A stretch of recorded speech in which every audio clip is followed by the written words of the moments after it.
Պարոն Ավանեսով, անդրադառնանք Արցախի մշակութային կոթողներին, պատմամշակութային կոթողներին, պարբերաբար մենք ադրբեջանական ալիքներից տեղեկանում ենք, տեսանյութերից տեղեկանում ենք, որ Ադրբեջանը հիմնահատակ քանդել է այս կամ այն կառույցը, եկեղեցիները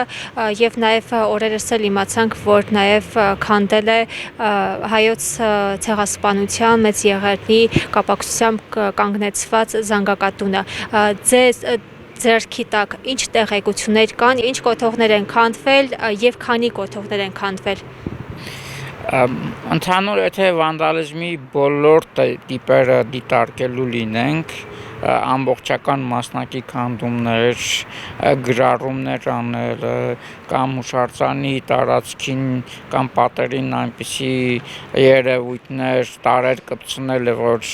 մշակութային ճարտարապետական այդ ամբողջականությունը ձևախեղում է, խոսքը հազարից ավել դեպքերի մասին է, ցավոք սրտի, բայց մենք պետք է արձանագրենք, որ սա ամբողջական պատկերը չէ։ Մենք իրականում գործ ունենք 21-րդ դարի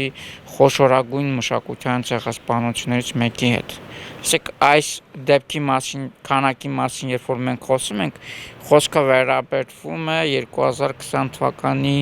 սեպտեմբերի 27-ից մինչ օրս տեղի ունեցածի մասին։ Էլ չենք խոսում Հյուսիսային Արցախի մասին, էլ չենք խոսում 90-ականներին տեղի ունեցածի մասին։ Եվ սա տեղի է ունենում միջազգային կազմակերպությունների անգործության, անատամ հայտարարությունների ֆոնին կամ բանաձևեր են ընդունում, փաստերը արձանագրվում են, զեկույցներ են հրապարակում, այո, դրանք կարևոր են, իրավական փաստաթղթեր են, որ դատական պրոցեսներում եւ այլն իրավական բազայում մենք կարող ենք հետագայում օգտագործել, բայց դրան չի հետևում հստակ քայլերի հաջորդականություն։ Դրանց կանխելու, նվազագույնի հասցնելու մեխանիզմներ ոչ միայն հայ մասնագետները, այլ նաև օտարերկրյա տարբեր պաշտոնյաներ, Ամերիկայի սենատորներ կամ ԱՄՆ-ի կրոնական այդ հանձնաժողով, որ յուրաքանչյուր տարի զեկույցներ հրապարակում առաջարկություններ անում են, եվրոպացի մի շարք պատգամավորներ բանաձևերի ընդունման քննարկման ժամանակ էլ է ներկայացնում, որ անհրաժեշտ է առնվազն խոշոր համալիրների տարածքում տեղադրվի տեսադիտարկման համակարգ, որը թույլ կտա մշտադիտարկում անել 24/7 ձևաչափով, բայց բնականաբար դա առաջարկություններից են կողմ չի անցնում։ Կան դեպքեր, երբ որ նույնականացված է վանդալիզմի իրականացնող անձինք իրենց նկատմամբ որևէ պատասխանատվություն չի ենթարկում։ Միակ դեպքերից մեկը, երբ որ Ստեփանակերտի Արցախի օկուպացիայից հետո մենք եք մեր սայրը հուշարձանի պատին ադրբեջանցի պաշտոնյաներից մեկը, ով ապօրինի այդտեղ էր ադրբեջանի դրոշներ կպցրել, հայտարարություն տարածվեց ադրբեջանական մեդիայի, որ իբր իրեն հեռացրել են աշխատանքից, ինչ-որ գործընթացներ սկսել, բայց ծանոթ լինելով ադրբեջանական ձեռագրին, որ իրենք մարդասպանին հերոսացնում են, այդ տարածվող տեղեկատվությունը ընդամենը քարոզչական մեխանիզմ էր։ Եթե խոսենք ոչնչացված, արդեն բուն ոչնչացված հուշարձանների մասին, ապա թիվը բավականին մտահոգիչ է իրականում։ Ունենք հաստատված 7 եկեղեցու ավիրման փաստ, Որ եկեղեցիներ։ ընդ որում տարբեր ժամանակահատվածների կառուցված, Բերձորի Սուրբ Համբարձման եկեղեցին, Մեխակավանի Սուրբ Զորավար Աստվածածին եկեղեցին, որում առաջիններից մեկը հենց Մեխակավանի եկեղեցին են քանդել, Տանձատափի 19-րդ դարի եկեղեցին, Մոխրենեսի Սուրբ Սարգիսը, որը քանդելուց հետո գյուղն են քանդել, Շուշիի Սուրբ Հովհաննես Մկրտիչ եկեղեցին, Ստեփանակերտի Մայր տաճարը եւ Սուրբ Հակոբ եկեղեցին։ Մենք մտահոգություն ունենք, որ նույն ճակատագրին արժանացել է նաև Աղավնոյում գտնվող մատորը, որտեղ հրապարակող տեսանյութերում չի երևում ընդհանրապես, եթե նախկինում կար շինարարական կոնստրուկցիաներով պատած, ապա հիմա չի երևում, փորձում ենք հասկանալ դա մոնտաժի արդյունք է, թե իրոք եկեղեցին ոչնչացրել են, բայց դատելով ադրբեջանական ծրագրից ծանոթ լինելով կարող ենք համոզված լինել, որ այդ մատուռը ևս ավիրվել է։ Իսկ օկուպացված Արցախում այդ եկեղեցիները, մշակութային, պատմամշակութային կոթողները պահպանելու համար Հայաստանը ինչ կարող է անել եւ այդ պահպանումը ինչ է տալու Հայաստանի Հանրապետությանը, որովհետեւ վերջերս միայն անդրադառնալով Մայր տաճարի քանդմանը ԿՊ-ական նախարար Արսեն Թորոսյանը ասում է, հա, բայց ինչ է տալու դա Հայաստանի Հանրապետությանը, Հայաստանի Հանրապետության քաղաքացուն։ Տեսեք, Հայաստանի իշխանությունները յուրաքանչյուր քանդված հուշարձանի թեման պետք է միջազգային օրակարգ տեղափոխեն։ Ցույց տան, որ Ադրբեջանը ոչ մի կապ չունի խաղաղության հետ, խաղաղության օրակարգի հետ։ Սա կարևոր է, փաստարկ է, ցույց տալու Ադրբեջանի իրական դիմագիծը։ 7 քանդված հիմնահատակ քանդված եկեղեցի, ընդ որում որոշ եկեղեցիների քանդման պարագայում տևական ժամանակ քարոզչություններ տանում։ Մինչև Բերձորի Սուրբ Պարսման եկեղեցին քանդելը շրջանառում էին 2 նախագիծ։ Քանդել մզկիթի վերածել, վերջում քանդեցին, իսկ մզկիթը ցեղասպանության 100-ամյակի կառուցած պուրակի տարածքում կառուցեցին։ Ստեփանակերտի Սուրբ Հակոբ եկեղեցին եւ Մայր տաճարի հետ կապված եւս նույն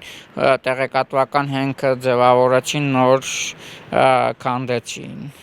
Սուրբ Հովհաննես Մկրտիչ եկեղեցին կանաչամը Շուշիի ներկայացնում էին աղվանական, ներկայացնում էին ուղղափառ, հետո իբր վերականգնողական աշխատանքներ էին անում ճակերտավոր, բայց ամբողջ հայկական դիմագիծը ոչնչացնելով, ինչպես արեցին Սուրբ Աստվածածնի պարագայ, ամենափրկչի պարագայում ավելի ճիշտ Շուշիի դարձյալ,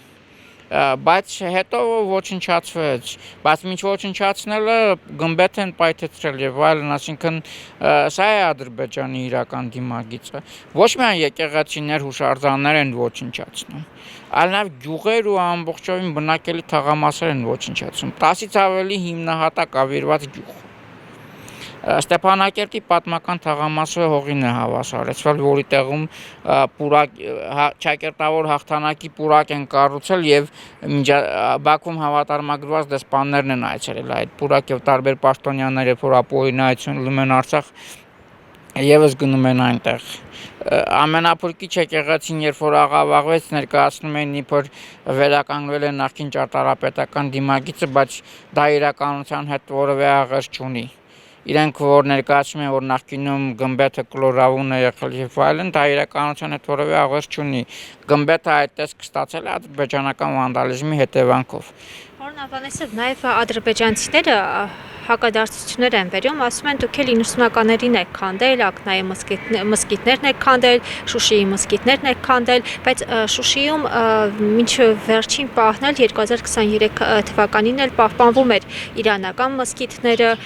Ես նաև կխնդրեմ այս հանգամանքին անդրադառնալ, որ հայերին է մեղադրում եւ նաև Ադրբեջանը վերջերս մեղադրում է հայերին այն բանի համար, որ վերափոխել են եկեղեցիները, նկատի ունի Դադիվանք Գանձասարը եւ ասում է այն ներկայացնում է այս վանքերը ներկայացնում է ալբանական։ Իրականում այդ եկեղեցիները աղվանական ներկայացնելը ադրբեջանական քարոզչություն է, որ տարիներ շարունակ իրականացում է, դա նոր երևույթ չէ։ Եվ ոչ միայն Դադիվանքը Գանձասար ու Արցախի մյուս եկեղեցիներն են ներկայացնում որպես աղվանական, այդ թվում նաեւ այն եկեղեցիները, որոնք քանդել են Մոխրենեսի Սուրբ Սարգիսը, Շուշիի Սուրբ Հովհաննես Մկրտիչ եկեղեցին, Հայաստանի Հանրապետության ամբողջ տարածքում գտնող հուշարձան եկեղեցիներն են մի մասը ներկայացնում են որպես աղվանական, մի մասը ներկայացնում են որպես իբր քրիստոնյա ղփչական, այսպես ասած, նման ձևակերպումներ են տալիս կամ որոշներին այլ վերագրումներ են անում։ Սա է Ադրբեջանի իրական դիմագիծը, իսկ ինչ կտա մեզ նման թեմաներին խոսել, դա մեր հայկական մշակութային ժառանգությունն է։ Արցախը առանձին տարածք չէ, Արցախը դա միասնական հայկական կենսատարածքի անբաժանելի մասն է կազմում եւ նույնն է ինչ Շուշիի Սուրբ Հովհաննես Մկրտիչի կամ ինչ տարբերություն Էջմիածնում գտնող Գայանեի կամ Հռիփսիմե Կույսերի եկեղեցիների կամ այլ եկեղեցիների տարբերություն չպետք է դրվի, դա շատ սխալ է, նման ձևակերպում անելով կանաչ լույս է վառում Ադրբեջանի այդ վանդալիզմի քաղաքականության համար։ Մենք պետք է դա միջազգային օրակարգ բերենք յուրաքանչյուր ոչնչացված հուշարձանի դեպք, որ Ադրբեջանը նման հոխորտանքներ չցուցաբերի։ Իրականում մշակութային ցեղասպանություն, քաղաքակրթական արժեք ոչնչացման քաղաքականությունը դա Ադրբեջանի ձեռագիրն է։ Իսկ ինչ վերաբերվում է մզկիթներին եւ այլնին, պետք է մենք հստակորեն արձանագրենք, որ Շուշիում մզկիթները վերականգնվել է պետական մակարդակով։ Վերականգնվել է նաև որոշակի առումով Ռուբեն Վարդանյանի ֆինանսական օժանդակությամբ եւ այլ մասնավոր կազմակերպությունների կողմից վերականգնման աշխատանքների տարբերություն ճակերտավոր վերականգնումների, որ Ադրբեջանն է իրականացվել է համապատասխան միջազգային բոլոր ստանդարտներին, ընդ որում այդ վերականգնման աշխատանքներին մզկիթների ներկա են եղել փորձագետներ Իրանից։ Եվ Շուշիի օկուպացիայից հետո, որ ներկայացում է, թե իբր տեսեք դա Ալիևի անվան ֆոնդն է վերականգնել, դա փորձում է աշխարհին ցույց տալ, որ տեսեք Ադրբեջանը իսլամական մշակույթի եւ այլնի գրողն է, պահպանողն է, հիմա Արցախն են իսլամացնում այն տարածքներում, որտեղ երբևէ մզկիթ չի եղել, մզկիթներ են կառուցում, մեր հուշարձաններն են ձևախեղում արձանագրություններ կերելով, փակելով եւ այլն։ Բայց մենք մի արձանագրում էլ պետք է անենք այս ամենին հակադարձելուց, ցույց տանք, որ Ադրբեջանը ոչ մի քաղաքակրթության հետ առնչություն չունի, ոչ մի, անգամ իսլամական, որին ինքը իբր ներկայացնում է։ 2020 թվականի Արցախի դեմ սանձազերծված պատերազմի ընթացքում 2 անգամ Ադրբեջանը մտադրություն է ունեցել Շուշիի մզկիթները պայթեցնել։ Հոկտեմբերի սկզբին, նոյեմբերի սկզբներին։ Մենք սրա մասին պետք է խոսենք։ Վերջերս մենք հրապարակեցինք մի քանի լեզվով տեղեկատվություն, երբ որ Այգեկ գյուղի շիական մզկիթը հողին է հավասարացվել շինարարական աշխատանքների պատրվակի տակով։ Մզկիթների վերացման եւ այլնի նկատմամբ քաղաքականության մասին խոսում է մի պետություն, կազմավորում արհեստացին, որ պատերազմի ընթացքում ինքն է մզկիթ թիրախավորում, օկուպացիայի ժամանակ ինքն է մզկիթ ոչնչացնում։ Սա է Ադրբեջանի իրական դիմակիցը եւ մենք սրանով պետք է հակադարձենք, ոչ թե լռենք, մտածենք, թե Հաջիևը կամ Ալիևի մյուս, թե նույնիսկ Ալիևը կամ իր մյուս հելուհունազանդ ծառաները ինչ արտահայտություններ կանեն։ Եվ մենք չպետք է սպասենք, թե Ադրբեջանը հերթական ինչ հորինած սուտը կտարածի, որ դրան հակազդենք, մենք անընդհատ պետք է ցույց տանք Ադրբեջանի իրական դիմագիծը։ Արցախի տարածքում գտնվող համամարտկային նշանակություն ունեցող բոլոր արժեքների նկատմամբ։ Կլինի դա նախաքրիստոնեական ժամանակաշրջանի դամբարաններ, թե մարդակերպ կոթողներ, կլինի դա քրիստոնեական հուշարձաններ, կլինի դա հուշահամալիրներ, թե կլինի դա մզկիթներ, որոնք թիրախավորում կամ որոնք շինարարական աշխատանքների պատրվագիտակ ոչնչացնում են։ Սրանք փաստեր են, սրանք հաստատված են, արբանյակային լուսանկարներ կան, տեսանյութեր կան, լուսանկարներ կան, որ խոսում է այս մասին եւ այդ փաստերը կարելի է ներկայացնել, ընդ որում պետական մակարդակով եւ այդ նույն ձևով պետք է հակադարձվեր, երբ որ Գագաթնաժողովի ժամանակ on-line տեսակապով Ալիևը երբ որ միացել էր եւ հոխորտում էր մեր ռազմաքաղաքական ղեկավարության նկատմամբ եւ այլ նմանատիպ արտահայտություններ, ժամանակ ներկայացվեց Ալիևի դեմ, ոչ թե լռել, Ու ցավալի է, որ Ադրբեջանին հակադարձում է եվրոպացի պաշտոնյա, այլ ոչ թե երկրի ղեկավար։ Պարոն Ավանեսով, եւ վերջում կցանկանամ անդրադառնալ եղբայրական գերեզմանոցին, որովհետեւ այն առ այս պահ մնում է ամենախոցելի, ամենանուրբ թեման արցախայության համար եւ ամենահետաքրքրողը, հա, ինչ իրավիճակում է այս պահին գտնվում եղբայրական գերեզմանոցը, ինչ է ձեզ հայտնի։ Մենք այս պահին ունենք տեղեկատվություն ոչնչացված զանգակատան մասին, որը Ցեղասպանության 100-րդ տարելիցի նախաշեմին է կառուցվել եւ բացումը ապրիլի 24-ին է եղել 2015 թվականի։ Զանգակատան ու զանգակատան մերձակա որոշակի հատվածի ոչնչացման մասին,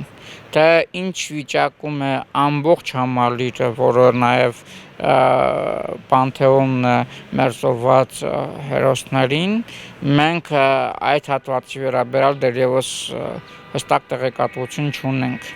Իհարկե պատկերացում ունենք ինչ ճակատագիր կարող է արժանանալ, բայց քանի որ սա հոգեբանական բավականին թեմա է եւ ոչ միայն ծովածների հարազատների համար, այլ ընդհանրապես ցանկացած սթափ մտածող մարդկանց համար, մենք զերծ ենք մնում դեռևս որևէ հրապարակային հայտարարությամբ հանդերձ գալու Պանթեոնի եւ այլնի հետ կապված, մինչեւ չունենանք հստակ պատկեր։ Բայց այն, որ այդ համալիրը ամբողջությամբ գտնվում է ոչնչացման վտանգի տակ, այդ փաստ է։ Եթե զանգակատունը ոչնչացրել են, ըստ երևույթի այդ ձեռագիրը կշարունակեն ցավոք սրտի։